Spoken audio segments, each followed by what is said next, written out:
अशांति क्या है? क्या है हमारी बेचैनी? हमारी बेचैनी ये है कि हम बहुत बड़े हैं और बहुत छोटे में कैद हैं। हमारी बेचैनी ये है कि जैसे एक बड़े आदमी को एक बच्चे के कपड़े पहना दिए हों, वह हिलडुल भी नहीं सकता हो और जगह जगह बंध गया हो, और कपड़े भी कपड़े के ना हो, लोहे के हों, तो जो अड़चन मालूम होगी वही हम सबकी अड़चन है।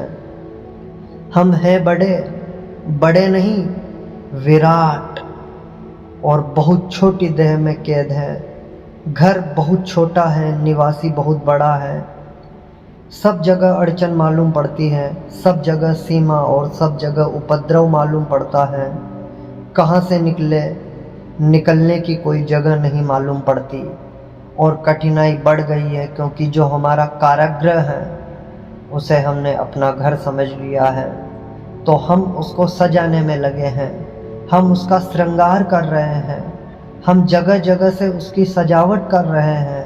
हम कारागृह के भीतर सोने चांदी का इंतजाम कर रहे हैं, हम कारागृह की दीवारों को सुंदर कर रहे हैं, आभूषण दे रहे हैं, और उसी कारागृह में हम बंद हैं, और हमारा मुंह दीवारों की तरफ है, द्वार की तरफ नहीं।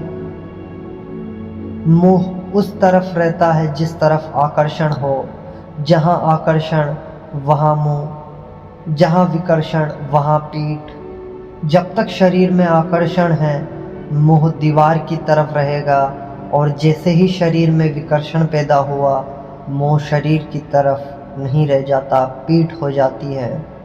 आपके शरीर में भी द्वार है एक, लेकिन वह द्वार आपको तभी दिखाई पड़ेगा जब शरीर से आकर्षण खो जाए। शरीर में द्वार हैं, उस द्वार को ही हृदय कहा है। जिसको आप हृदय कहते हैं उसको हृदय नहीं कहा है। आप तो हृदय उसको कहते हैं जहाँ फेफड़ा धड़क रहा है। वहाँ कोई द्वार नहीं है, वहाँ तो केवल पंपिंग, श्वास का इंतजाम है।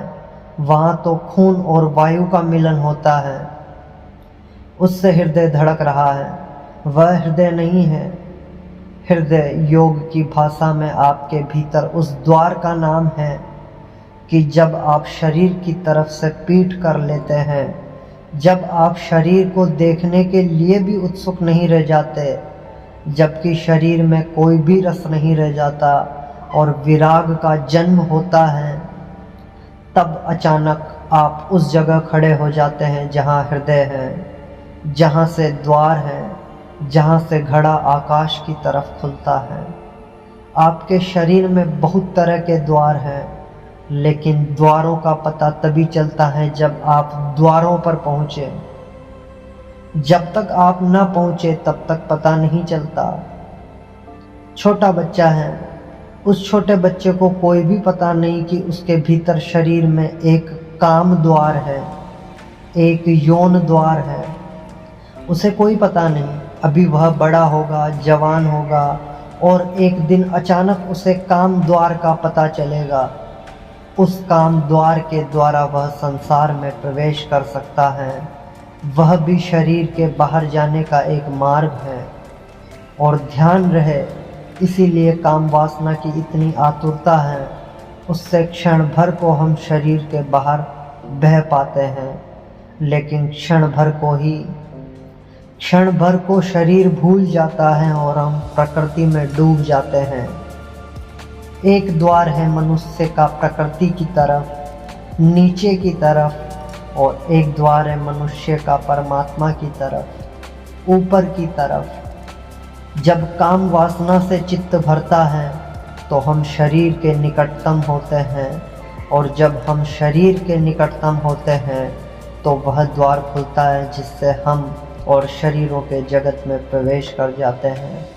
जब हम शरीर के प्रति विरस हो जाते हैं और शरीर से दूर होते हैं, तब वह द्वार खुलता है जहाँ से हम आत्माओं के जगत में प्रविष्ट हो जाते हैं। शरीर में दोनों द्वार हैं। शरीर में वह द्वार है जो पदार्थ की तरफ जाता है, और वह द्वार भी जो परमात्मा की तरफ जाता है।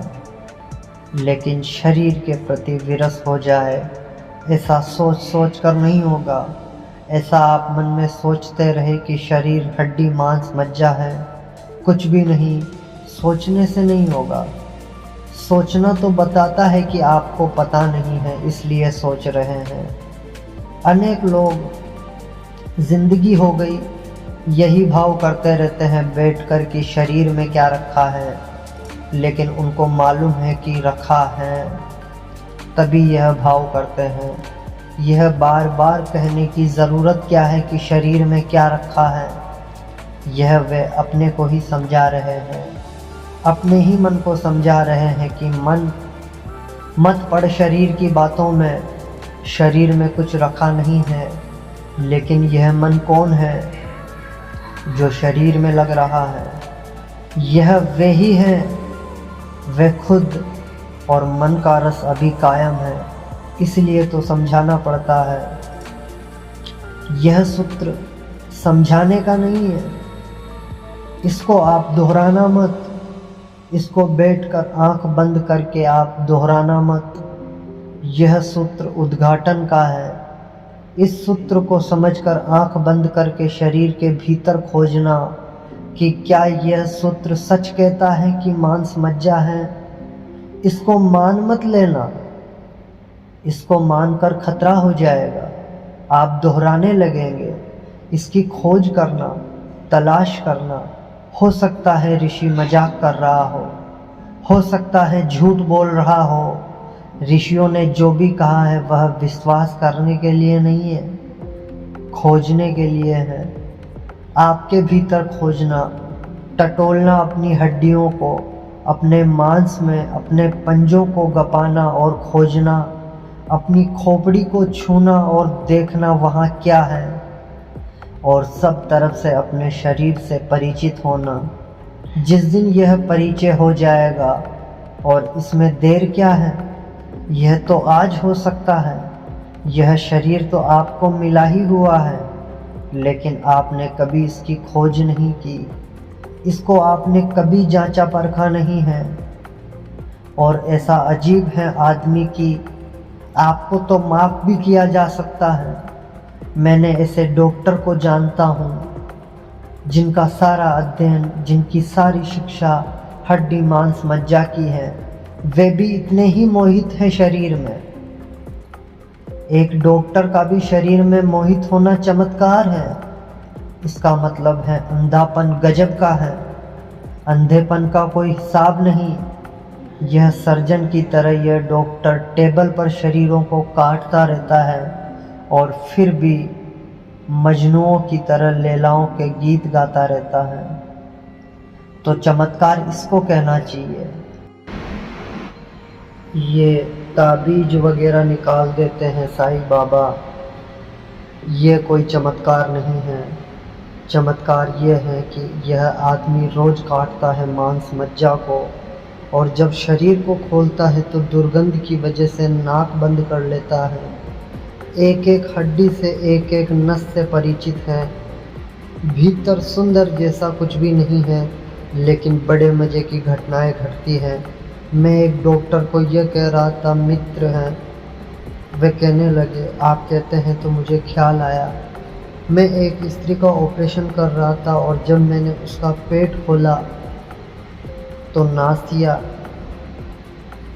बहुत मन विकार, वह सब जो दिखाई पड़ा उससे मन बहुत विकृत हो गया और बड़ी घबराहट भीतर मालूम होने लगी।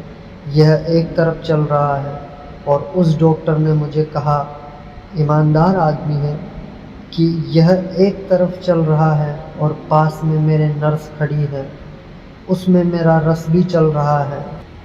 इधर पेट खोल कर रखा हुआ हूँ, इसको जल्दी किसी तरह निपटाऊँ, क्योंकि उस नर्स के साथ मुझे सिनेमा देखने जाना है। यह है आदमी का मन। हम अपने को धोखा देने में इतने कुशल हैं, ये भी वही करेगा। यह जाकर अभी नर्स का हाथ में लेगा और बिल्कुल भूल जाएगा कि हाथ क्या है। तो आदमी को तो माफ़ किया जा सकता है, लेकिन डॉक्टर की तुलना में कह रहा हूँ, माफ़ नहीं किया जा सकता, क्योंकि शरीर हमारे पास है, और हम उससे भी परिचित नहीं हो पाए। और लोग आत्मा की खोज में निकल जाते हैं और शरीर तक से परिचित नहीं हो पाए और आत्मा की खोज में निकल जाते हैं। लोग पूछते हैं आत्मा को कैसे पाएं? कृपा करके पहले शरीर को तो ठीक से जान ले, जो बहुत निकट और करीब है इससे तो परिचित हो जाएं, और इससे परिचित होना ही आत्मा की तरफ उठने की सीढ़ी बन जाती है, क्योंकि जो इससे परिचित हुआ वह फिर इसकी तरफ विमुख हो जाता है, और जो शरीर से होता है विमुख वह आत्मा की तरफ उन्मुख हो जाता है। तब उसका मुख आत्मा की तरफ हो जाता है, और जब आकाश मिलता है भीतर के इस छोटे से घटाकाश से, तो जो घटना घटती है उसका नाम शांति है। अशांति है इस कारागृह में बंद होना, शांति है इस कारागृह के बाहर विराट के साथ एक होने का अनुभव। ईश्वर से मिले बिना कोई भी शांत कभी हुआ नहीं है, इसलिए जब जितने भी आप उपाय करते हैं शांत होने के, वे व्यर्थ हो जाएंगे। कमोबेश अशांति हो सकती है, कभी अशांति ज़्यादा कभी कम, बस जिसको आप शांति कहते हैं वह कम अशांति का ही नाम है, इससे ज़्यादा नहीं।